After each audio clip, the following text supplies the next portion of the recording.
नमस्कार good morning. आज 25 October शनिवार। आज दिन भर अनेक बड़ गुरुत्वपूर्ण खबर गुड़िक आसी। राज्य को आसुची पुणी थे बात्या। अन्यपटे 5 केजी चाउल अधिक मिल घोषणा है। सेहीपरि अनेक नुआ योजना आसी। तेबे आसतु आज सकाळ आसीथिबा 20टी बड़ खबर उपर नजर पकाइबा। नंबर 1 पुणी अक्टोबर मास 27 तारिख में आसुची बात्या। 25 तारिख अर्थात आज अवपातर रूप नेब लघुचाप। 26 तारिख आसंता काली गभीर अवपातर रूप नेब। 27 तारिख सकाळे बात्यार रूप नहीं पारे लघुचाप।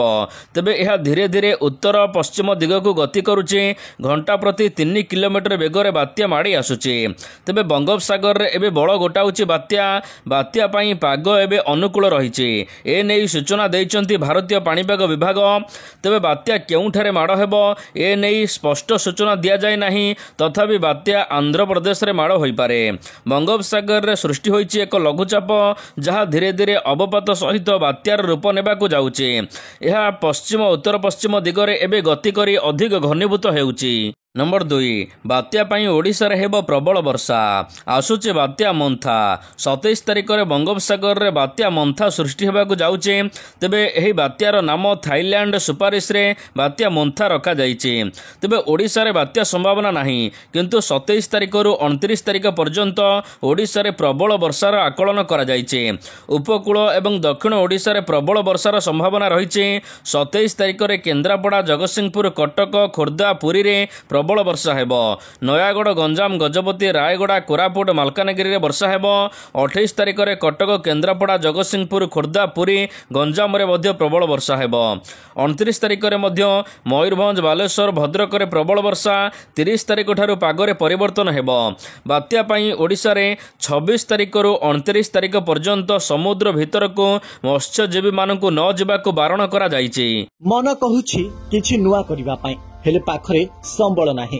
तेबे व्यस्त हुंतु नाही। मधुलिका एंटरप्राइजेस एबे बुझिबो आपणक मन कथा। क्षुद्र शिल्प ठारू नै मध्यम शिल्प पई सुलभ मूल्य रे जोगाई देबो समस्त प्रकार मेसिन और रॉ मटेरियल, जहाकु नै आपण सहज रे आरंभ करि परिबे नुआ एक व्यवसाय। अधिक जानिबा पई आज ही कॉल करंतु। नंबर 3 आज कैबिनेट रे हेबो बड़ निष्पत्ति। आज मोहन सरकार को 500 दिन पुरुची। 500 दिन पूर्ति अवसर रे आज संध्या रे मुख्यमंत्री मोहन चरण माझी डाकिचंती कैबिनेट बैठक। तेबे संध्या 5टा रे लोकसभा भवन रे बसुची एही गुरुत्वपूर्ण बैठक। कैबिनेट बैठक रे मंत्री उपस्थित रहिबे। तेबे आउ किछि मंत्री नुआपड़ा रे वीडियो कॉन्फ्रेंस माध्यम रे उपस्थित रहिबे। तेबे एही बैठक रे बड़ निष्पत्ति नै पारंती मुख्यमंत्री मोहन चरण। राज्यर बीजेपी सरकार को 500 दिन आज पुरिला। सरकार योजना को पंचायत रे पहुंचाइबा पई आज ठारो विकास वाहन बुलिबो। विकास वाहन कार्यक्रम राज्य स्तर शुभारंभ करिवे आज मुख्यमंत्री। नंबर 4 जलभंडार स्थिति को अनुध्यान करने को उन्नयन कमिशन को निर्देश। भारतीय पाणीपाग विभाग आकलन अनुसार आगामी संभाव्य बात्या जनित वर्षा को दृष्टि रखी राज्य जल संपद विभाग पक्षर प्रस्तुति आरंभ करा जाइछि। उन्नयन कमिशनर तथा अतिरिक्त मुख्य शासन सचिव एही बैठकर स्थिति समीक्षा करिसंती। गतकाली संध्यारे लोकसभा भवन रे एही बैठक बसिथिला। जल संपद विभागर सर्वोच्च जंत्रीଙ୍କ समेत अन्य वरिष्ठ पदाधिकारी उपस्थित रहिथिले। बात्या फल लघुचाप जनित वर्षा को नहीं राज्य में जलभंडार गुड़िक किपरि नियंत्रण कराजिबो ए नहीं आलोचना करा जाइछि। नंबर 5 आलू डाली रे आत्मनिर्भर हेबो ओडिशा। ओडिशा सरकार राज्य को आलू एवं डाली उत्पादन वृद्धि करने लक्ष्य रखिचंती। आगामी दिन में आलू पई पश्चिम बंग एवं डाली पई अन्य राज्य उपरे निर्भरशील हेबाकू पड़िबो नाही बोली उपमुख्यमंत्री कनक वर्धन सिंहदेव कहिचंती। आलू एवं डाली उत्पादन रे ओडिशा आत्मनिर्भर हेबो ओडिशा। आलू चाष पई 3 लाख मेट्रिक टन आलू बिहन जोगाई दिया जाइछे। 13 शीतल भंडार काम आरंभ हो सारी। आशा अच्छे जेतिकी आलू बाहर राज्यरू ओडिशार आवश्यकता पूरण करि परिबो। कृषि विभाग पक्षर रबी फसल अभियान आरंभ करी उपमुख्यमंत्री के.भी. सिंहदेव कहिचंती चलित वर्षर वर्षार परिमाण भल अछि। रबी फसल अमल मध्य भल हेबो। नंबर 6 निजुक्ति पाइबे स्थायी अध्यापक राज्य में खूब शीघ्र निजुक्ति पाइबे स्थायी अध्यापक ए नहीं प्रक्रिया आरंभ होइछे हेले यह पूर्व 2025-26 वर्ष पर राज्य में 488 एवं 662 वर्ग सरकारी अनुदान प्राप्त कॉलेज मानकरे शिक्षादान करिबे अवसर प्राप्त अध्यापक एभली सूचना देइचंती उच्च शिक्षा मंत्री सूर्यवंशी सूरज जे माने आसंता 31 तारिख सुधा आवेदन करिबे सेमानंकु निजुक्ति मिलिबो से आहुरी कहिचंती जे माने उच्च शिक्षा पोर्टाल रे आवेदन करिबे आसंता 31 तारिख सुधा सेमाने निजुक्ति पाइबे पूर्व सरकार समय रे राज्य रे कॉलेज मानकरे एपरि अचलावस्था सृष्टि होइथिला जहाको पूर्ण करिबा पई सरकार एबे प्रक्रिया आरंभ करिसंती। नंबर 7 कलामंडल प्रकल्प कार्यर समीक्षा कले मुख्यमंत्री मोहन चरण माझी लोकसभा भवन रे भुवनेश्वर रे निर्माणाधीन प्रेक्षालय कलामंडल प्रकल्प कार्यर समीक्षा करिसंती। यह सहित केन्दुझर जिले में क्रीड़ा भित्तिभूमिर विकास संपर्क में आलोचना करिसंती। भुवनेश्वर सैनिक स्कूल निकट में 9.85 एकर जमी उपर 173 कोटी टंका व्यय ओडिशार सर्वबृहत यह प्रेक्षालय बा इडको पक्षर निर्माण करा जाउची। तेबे 2000 आसन विशिष्ट यह प्रेक्षालय 500 सीट विशिष्ट एक ओपन एयर थिएटर मध्य एथिरे रहिबो। मुख्यमंत्री यार निर्माण को नहीं गतकाली समीक्षा करथिले 2026 मे सुधा यह संपूर्ण हेबो। नंबर 8 बीएमसी रो नुआ नियम एणिकी मन इच्छा रास्ता कड़े व्यवसाय करि परिबेनी उठा दोकानी के पई आसीबो स्वतंत्र नियम एणिकी मन इच्छा रास्ता कड़े व्यवसाय करि परिबे नाही। उठा दोकानी निर्दिष्ट समय रे चक थिबा ट्रॉली रे जिनिस रखी व्यापार करिपारिबे। समय सरिले रास्ता उपरे आउ ठेला गाड़ी को रखिपारिबे नाही बोली कड़ा चेतावनी देइछि बीएमसी नहले कार्यानुष्ठान नियाजिबो। सप्ताहक भितरे ए नै उठा दोकानी को सचेतन कराजिबो बोली बीएमसी कहिछि। नंबर 9 जगन्नाथ खाइबे जैविक चाउल आसंता रथयात्रु जैविक चाउलर प्रस्तुत हेब कोठ भोग। रथयात्रा समय रे बलभद्र जैविक चाष मिशन द्वारा प्रस्तुत चाउलर कोठ भोग प्रस्तुत कराजिबो। ए नै सूचना देइचंती कृषि विभागर प्रमुख शासन सचिव अरविंद पाढ़ी। एथिपाई बरगड़ कटक एवं कोरापुट रे जैविक चाष करा जाउछि। बलभद्र जीविका चाष मिशन रे जैविक चाष पई सहायता मध्य दिया जाउछि। कोठ भोग पई आवश्यक परिमाणर चाउल अमल हेबो। जदि बळका हेबो तेबे किछि परिमाणर महाप्रसाद रे मध्य लगाजिबो। आनंद बजार रे जैविक महाप्रसाद पई स्वतंत्र काउंटर कराजिबो। परवर्ती समय रे जैविक पनिपरिबा मध्य व्यवहार कराजिबो बोली कुहा जाइछि। नंबर 10 मिलिबो 5 केजी अधिक चाउल राशन कार्ड धारी मानक पई खुशी खबर 19 जिल्ला रे परिवार पिछा मिलिबो अधिक 5 किले चाउल। सेप्टेम्बर अक्टोबर एवं नवेम्बर मास पई चाउल मिलिबो ए नै जिलापाल मानकु चिट्ठी लिखिचंती जोगाण विभाग। 19 जिल्ला रे मोट 2,40,00,000 हिताधिकारी यह द्वारा उपकृत हेबे। अनुगुल बालेश्वर बरगड़ भद्रक कटक देवगढ़ ढेंकानाल गंजाम जगतसिंहपुर जाजपुर झारसुगुड़ा केन्द्रापड़ा केन्दुझर खोर्धा मयूरभंज यह सहित नयागढ़ पुरी संबलपुर एवं सुंदरगढ़ प्रमुख जिलागुड़िक अतिरिक्त चाउल 5 किलो लेखा मिलिबो। एही अतिरिक्त चाउल पूर्व भली आधार संयुक्त हिताधिकारी मानक ही मिलिबो। नंबर 11 बन्या मुकाबिला पाई सुरक्षा तालीम अनेक समय रे नदी रे अघटन घटुची। नदी रे भासी अकाल रे जीवन चली जाउची कारण नई कुलिया सबु लोकंको उद्धार प्रक्रिया जणा नाही। तेणु गंजाम जिलार नदी कुलिया लोकंको तालीम देउचंती एनडीआरएफ अधिकारी। बुड़ी जाउथिबा लोकमानंको किपरि उद्धार कराजिबो, उद्धार परे मेडिकल नेबा पूर्वरु कोन करिबा जरूरी, बन्या समय रे किपरि सुरक्षा देबे निजको ए सबु डेमो देखाई बुझाउचंती एनडीआरएफ जवान। नंबर 12 नाबालिका दुष्कर्म मामला रे ओडिशा रे झाड़खंड टीम। राजधानी भुवनेश्वर रे बहुचर्चित झाड़खंड नाबालिका गणदुष्कर्म मामला रे संपृक्त किछि अभियुक्तंको पुलिस गिरफ करिथिबा बेले आउ केउ माने एही संवेदनशील घटना रे संपृक्त अछंती କମିଶନରେଟ୍ ପୁଲିସ ତଦନ୍ତ ଜାରି ରଖିଛି।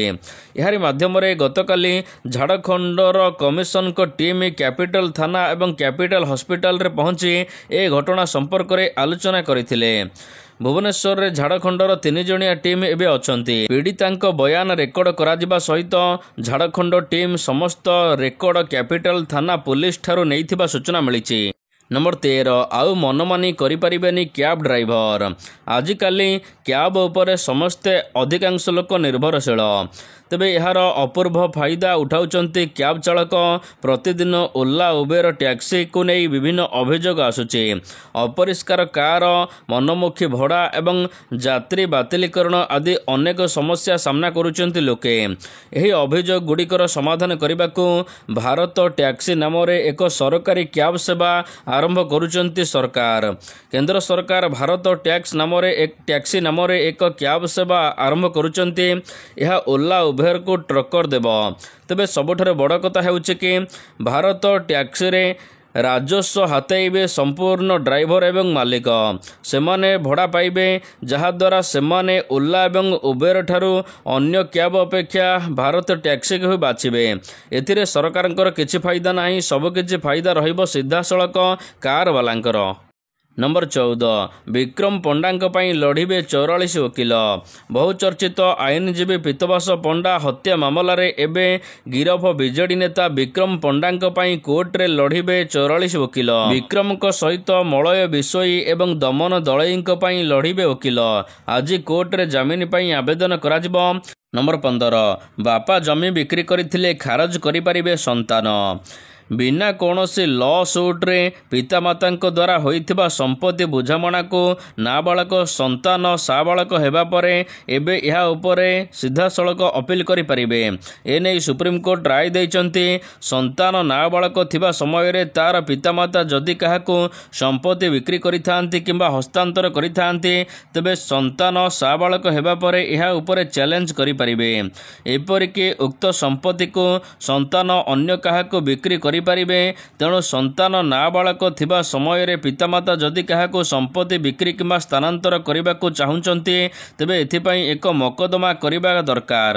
ନମ୍ବର 16 ରାଜଧାନୀରେ ହେବ କୃତ୍ରିମ ବର୍ଷା। ରାଜଧାନୀ ଦିଲ୍ଲୀରେ କୃତ୍ରିମ ବର୍ଷା କରାଯିବ। ବିଷାକ୍ତ ବାୟୁମଣ୍ଡଳକୁ ବିଶୁଦ୍ଧ କରିବାକୁ ଏପରି ଯୋଜନା କରିଛନ୍ତି ଦିଲ୍ଲୀ ମୁଖ୍ୟମନ୍ତ୍ରୀ ରେଖା ଗୁପ୍ତା। ପ୍ରଥମ ଥର ପାଇଁ ଏପରି କୃତ୍ରିମ ବର୍ଷା ଦିଲ୍ଲୀରେ କରାଯିବ। ଦୀପାବଳି ପରଠାରୁ ରାଜଧାନୀ ଦିଲ୍ଲୀର ବାୟୁମଣ୍ଡଳର ସ୍ତର ପୁରା ବିଷାକ୍ତ ପାଲଟି ଯାଇଛି। ଅନେକ କଟକଣା ପରେ ଏପରି ଲୋକେ ଗ୍ରୀନ୍ ବାଣ ବ୍ୟବହାର ପରିବର୍ତ୍ତେ ପୁରା ରାଜ୍ୟକୁ ଧୂଆଁ ଧୂଆଁ କରିଦେଇଛନ୍ତି। ସାରା ବିଶ୍ୱରେ ସବୁଠାରୁ ପ୍ରଦୂଷିତ ସହର ହେଉଛି ଦିଲ୍ଲୀ। ତେବେ ଏହାରି ମଧ୍ୟରେ ଅକ୍ଟୋବର 29ରେ ହେବ କୃତ୍ରିମ ବର୍ଷା। ଆସନ୍ତା ଅକ୍ଟୋବର 29 ତାରିଖ ସୁଦ୍ଧା ପାଗରେ କିଛି ପରିବର୍ତ୍ତନ ନ ଆସିଲେ ସିଧାସଳଖ କୃତ୍ରିମ ବର୍ଷା କରିବେ ମୁଖ୍ୟମନ୍ତ୍ରୀ। ଏଥିପାଇଁ ଆଗୁଆ ଟ୍ରେଲର ଦେଖା ସରିଛି। ନମ୍ବର 17 ଆଉ ହେବନି ଗାଡ଼ି ଧକ୍କା, ସମସ୍ତଙ୍କୁ ଜଗିବ AI।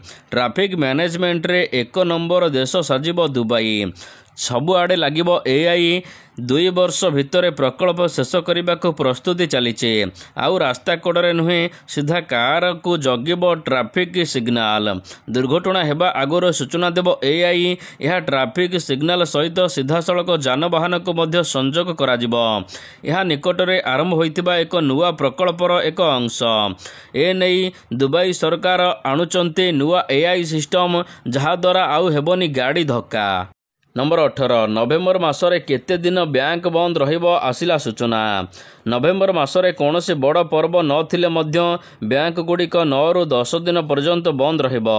ନଭେମ୍ବର 5 ତାରିଖରେ ଗୁରୁ ନାନକ ଜୟନ୍ତୀ ଏବଂ କାର୍ତ୍ତିକ ପୂର୍ଣ୍ଣିମା। ତେଣୁ ଏହି ଦିନ ସାରା ଦେଶରେ ବ୍ୟାଙ୍କ ଛୁଟି ରହିବ। ଏହି ସମୟରେ 3ଟି ସ୍ଥାନୀୟ ପର୍ବ ଅଛି, ଯାହାଫଳରେ ଅନେକ ରାଜ୍ୟଗୁଡ଼ିକ ବ୍ୟାଙ୍କ ଛୁଟି କରିବେ। ଟୋଟାଲ ଉପରେ ନଭେମ୍ବର ମାସରେ 9ଟି ହିଁ ବ୍ୟାଙ୍କ ଛୁଟି ରହିବ। ନମ୍ବର 19 ପାକିସ୍ତାନରେ ଖାଦ୍ୟ ସଙ୍କଟ, ହାହାକାର ସ୍ଥିତି। ଟମାଟୋ କିଲୋ ହେଲା 600। ପାକିସ୍ତାନ ଆଫଗାନିସ୍ତାନ ମଧ୍ୟରେ ବଢ଼ୁଥିବା ସୀମା ବିବାଦ ପରେ ଏବେ ଦେଶର ଅର୍ଥନୀତି ଗୁରୁତର ଭାବରେ ପ୍ରଭାବିତ ହୋଇଛି। ପାକିସ୍ତାନରେ ଏବେ ସମସ୍ତ ଖାଦ୍ୟ ସାମଗ୍ରୀର ଦରଦାମ ଆକାଶ ଛୁଆଁ ହୋଇଛି। ପୂର୍ବରୁ 120 ଟଙ୍କା ଥିବା ଟମାଟର ଏବେ 600 ଟଙ୍କାରେ ପହଞ୍ଚିଛି। ପାକିସ୍ତାନ ଆଫଗାନିସ୍ତାନ ମଧ୍ୟରେ ହୋଇଥିବା ଯୁଦ୍ଧ ସଙ୍କଟ ପାଇଁ ପାକିସ୍ତାନରେ ଏବେ ଖାଦ୍ୟ ସଙ୍କଟ ଦେଖାଦେଇଛି। नंबर 20 पाकिस्तान को पानी बंद करिब अफगानिस्तान। भारत परे एबे पाकिस्तान को पानी बंद करिब अफगानिस्तान। अफगानर सूचना अनुसार मंत्रालय पक्षर एभली कुहाଯାଇଛି। मंत्रालय अनुसार तालिबान शासित अफगानिस्तान डैम निर्माण करने को एबे सहमति प्रकाश करिछि, जहाद्वारा पाकिस्तान को आउ नदी पानी जीव नाही। कुन्नूर नदीर जेते शीघ्र संभव डैम निर्माण करने को योजना करुचंती तालिबानी सरकार। नंबर 21 भारत ऑस्ट्रेलिया मध्य टी20 मैच केबे हेबो आसिला विवरणी। भारत ऑस्ट्रेलिया टी20 सीरीज अक्टोबर 29 तारिख में आरंभ हेबो। प्रथम मैच आरंभ होगा सहित सूर्यकुमार यादव टी20 सीरीज रे भारतीय दलर नेतृत्व नेबे। किछि खेलाड़ी ओडीआई सीरीज पर टी20 दल रे जोग देबे। टोटाल उपरे 5टी टी20 मैच खेला। प्रथम मैच अक्टोबर 29 तारिख में, द्वितीय मैच 31 तारिख में, तृतीय मैच नवेम्बर 2 तारिख में, चतुर्थ मैच नवेम्बर 6 तारिख में एवं पंचम मैच नवेम्बर 8 तारिख में हेबो। नंबर 22 विश्वकप ओहरिला पाकिस्तान भारत आसबनी। बिगिड़े लगी पाकिस्तान क्रीड़ा परिस्थिति। हॉकी ठारू आरंभ कर फुटबॉल पर्यंत सबकिछि नष्ट होबार लगी। एपरिक क्रिकेट अवस्था अत्यंत खराब। यार मध्य नवेम्बर 28 रु 10 डिसेम्बर पर्यंत चेन्नई एवं मदुराई रे अनुष्ठित हेबार थिला FIH पुरुष जूनियर हॉकी विश्वकप, जहार ठारू पाकिस्तान ओहरी जाइछे। पाकिस्तानी दल भारत आसिबो नाही बोली स्पष्ट करि दैछे।